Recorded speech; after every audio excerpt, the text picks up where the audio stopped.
प्रिय धम मित्रों, जय भीम, नमो बुद्धाय। बहुजन क्रांति चैनल में आपका स्वागत है। मैं संतोष सत्यार्थी हाजिर हूँ आप सबके बीच एक छोटी सी कहानी के साथ।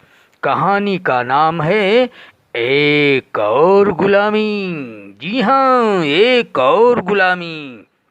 इस कहानी के माध्यम से आप सबको एक जागृत युवक की बातचीत का अंश देखने को सुनने को मिलेगा।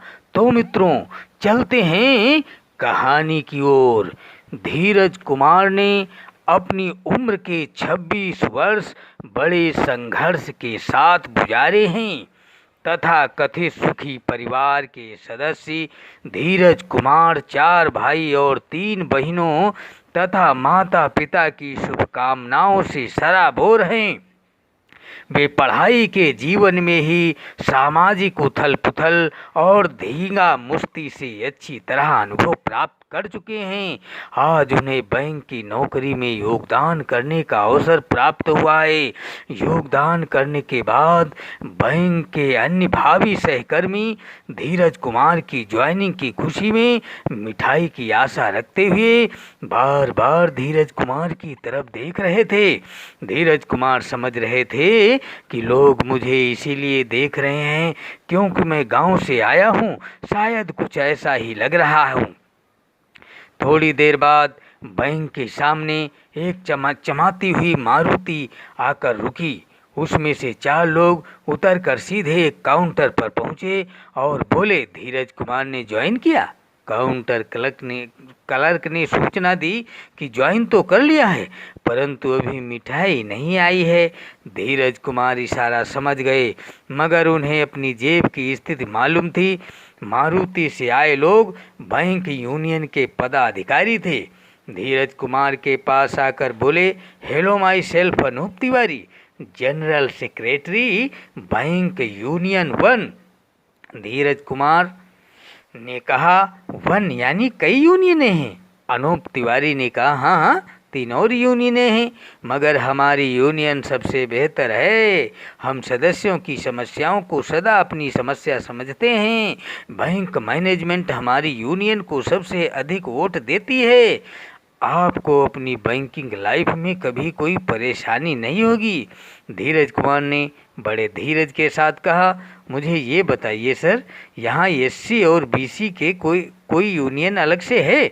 अनूप तिवारी ने लपक कर कहा, यूनियन की क्या ज़रूरत है धीरज भाई, हमारी यूनियन में सबसे अधिक मेंबर एससी बीसी के हैं। आप हमारी यूनियन में आने पर फक्र महसूस करेंगे। धीरज ने कहा, आपकी यूनियन में कितने पदाधिकारी एससी और बीसी के हैं? अनूप तिवारी ने बताया, एससी का तो कोई नहीं है, हाँ, बीसी के 3 पदाधिकारी हैं। धीरज ने फिर पूछा, कुल कितने पदाधिकारी हैं? तिवारी जी ने बताया, कुल 12 पदाधिकारी हैं, अर्थात 1/4 बीसी। धीरज ने कहा, फिर मैं आपकी यूनियन में कैसे आ सकता हूँ? अच्छा बताइए, आपके यहाँ कुल कितने मेंबर एससी के हैं, कितने प्रतिशत हैं? तिवारी जी ने बताया, कुल सदस्यों में से 25% एससी हैं और 14% बीसी हैं, बाकी जनरल व मुस्लिम हैं। धीरज ने फिर चौंक कर कहा, क्या मुस्लिम जनरल में नहीं आते? तब तिवारी जी ने समझाया, हाँ आते तो हैं, मगर आप इस ऑर्गेनाइजेशन में नए हैं, आप ज़रूर जानना चाहेंगे कि मुस्लिम सदस्य भी हमारे संघ के सदस्य हैं। धीरज ने कहा, देखिए सर, आप लोग मुझसे उम्र और अनुभव में बड़े हैं, आप कई प्रमोशन भी पा चुके होंगे, मगर मैं अपनी तरफ से बिल्कुल खुली राय रखता हूँ। जहाँ संघ के पदाधिकारी जनरल क्लास के हैं, मैं वहाँ अपने हित की आशा नहीं कर सकता। मैं जो बात समझ रहा हूँ उसका जवाब तो आपके पास भी नहीं होगा।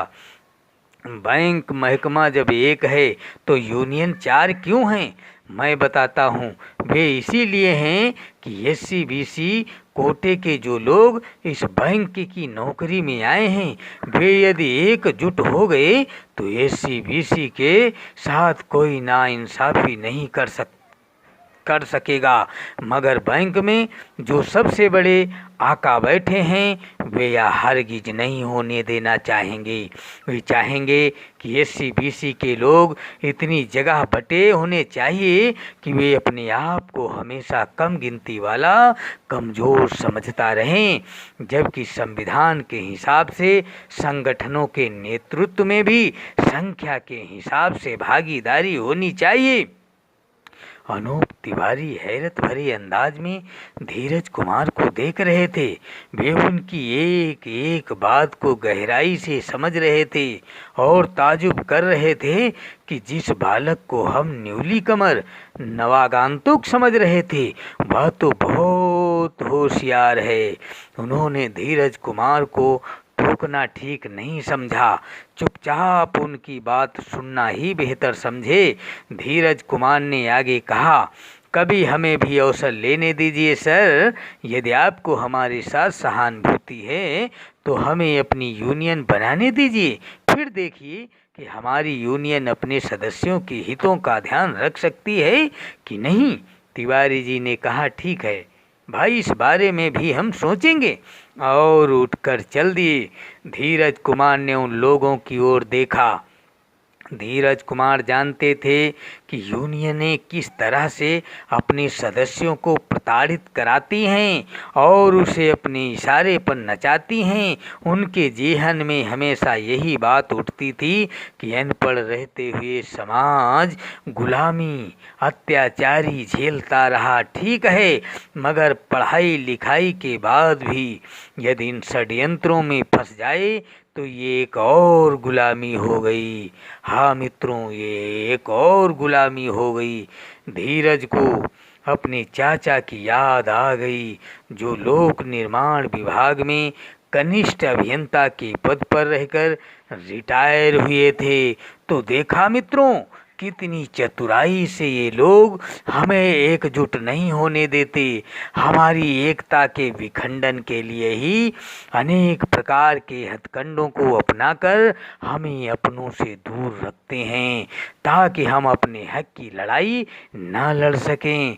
देश की सभी शीर्ष यूनियनों के ये स्वयं लीडर बन जाते हैं और बात करेंगे तुम्हारे हक की लड़ाई की दिखावे के लिए, लेकिन हकीकत कुछ और ही होती है। मित्रों, यदि हमारा प्रयास आपको अच्छा लगे तो हमारे चैनल को सब्सक्राइब कर लें, लाइक करें तथा कमेंट करें। जय मूल निवासी, जय बहुजन समाज।